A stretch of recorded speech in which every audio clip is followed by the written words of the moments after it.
안녕하세요. 오늘 저희가 함께 살펴볼 이게 삶과 관계를 보는 여러 관점들을 아주 흥미롭게 제시하고 있더라고요. 네, 맞아요.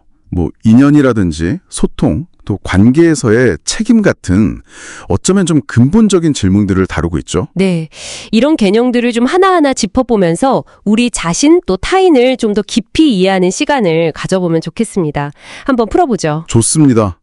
사실 인간관계라는 게 워낙 복잡하잖아요. 그래서 이런 다양한 관점들이 그 복잡함 속에서 길을 찾는 데 좀 도움을 줄 수 있다고 생각해요. 어떻게 보면 삶 자체가 끊임없는 배움, 공부의 과정이다 이렇게 볼 수도 있겠네요. 그렇죠. 모든 게 알아가는 과정이니까요. 여기서 흥미로운 지점은 네. 먼저 인연에 대한 시각부터 좀 볼까요? 보통 사람 사이에만 쓴다고 생각하기 쉬운데 우리가 마주하는 모든 환경, 만나는 모든 것이 다 인연이라고 하네요. 네, 맞아요.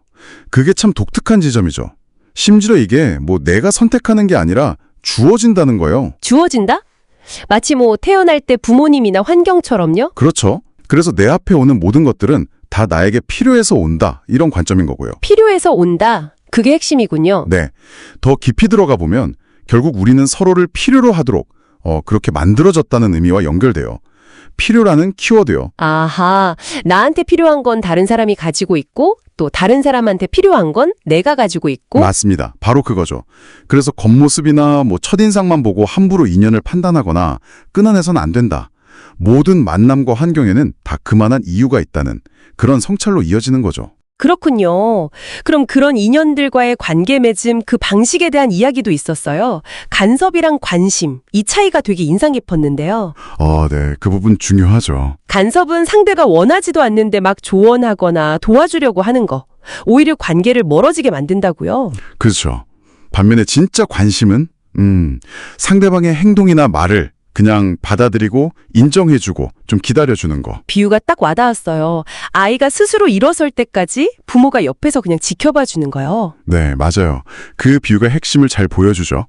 결국 각자의 영역을 존중하라는 거예요. 그래서 묻지 않는 것은 말하지 말고 요청하지 않는 것은 돕지 마라.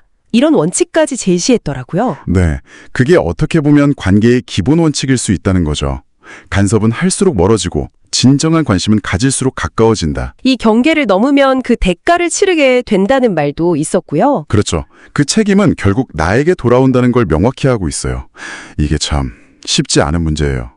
어디까지가 관심이고 어디부터가 간섭인지. 맞아요. 늘 고민하게 되는 지점이죠. 자, 그리고 소통 문제. 우리가 같은 한국말을 쓴다고 해서 다 같은 의미로 통하는 건 아니다. 이 지적도 있었죠? 네. 그것도 정말 공감됐어요. 말에는 다 그 깊이가 다르다는 거잖아요? 네. 그래서 말하는 사람은 듣는 사람이 이해할 수 있게끔 전달할 책임이 있다. 이런 이야기였죠? 맞아요. 그런데 현실에서는 어떻습니까? 서로 그냥 자기 할 말만 하느라 바쁘죠. 그 부분을 꼬집더라고요. 진짜 대화가 이루어지기 어렵다고요. 진정한 대화라는 건 결국 말을 잘 주고받는 거잖아요. 상대가 이해하지도 못하는데 계속 내 방식대로만 말하는 거? 이건 결국 서로를 힘들게 만들죠. 반대로 잘 모르면서 아는 척 넘어가는 것도 문제고요. 그렇죠.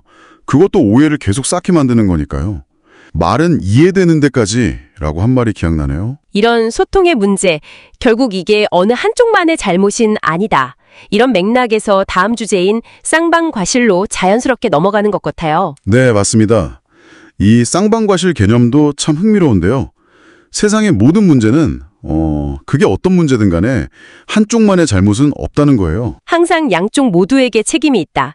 과실의 비율 차이만 있을 뿐 100대 0은 없다. 이 관점이잖아요. 네. 이게 사실 받아들이기 쉽지 않을 수도 있는데 한번 이 관점에서 보면요. 억울할 일이 없어져요.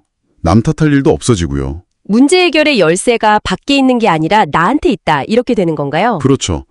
특히 강조하는 건 관계에서 더 상처받고 더 아픈 쪽 있잖아요. 그쪽이 먼저 자신의 잘못을 돌아보고 성찰하는 것. 그게 진짜 치유의 시작이라고 말해요. 더 아픈 쪽이 먼저요. 보통은 상대방 탓을 하기 쉬운데. 네. 그런데 내 안에 어떤 모순, 내 잘못을 깨달을 때 비로소 그 관계에 뒤틀린 것들이 풀리기 시작한다는.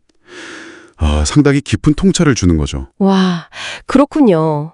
오늘 이렇게 인연, 또 간섭과 관심의 그 미묘한 경계, 그리고 진정한 소통의 의미, 마지막으로 문제에 대한 공동 책임까지 참 여러 각도에서 삶과 관계를 보게 되네요. 네, 이런 시각들이 뭐랄까 당신의 일상 속 관계들을 이해하는데 작은 도움이 되었으면 하는 바람입니다. 네, 정말 그랬으면 좋겠습니다. 마무리하면서 한번 이런 질문을 스스로에게 던져보시면 어떨까 싶어요. 오늘 우리가 나눈 이야기처럼 모든 일에는 다 이유가 있고 인과응보라고도 하죠.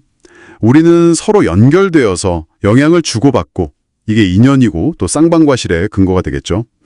그리고 우리에게 필요한 것은 결국 주어진다. 이런 관점에서 봤을 때요. 네. 과거에 당신을 힘들게 했던 어떤 특정한 관계나 사건, 그걸 다시 한번 떠올려 보세요.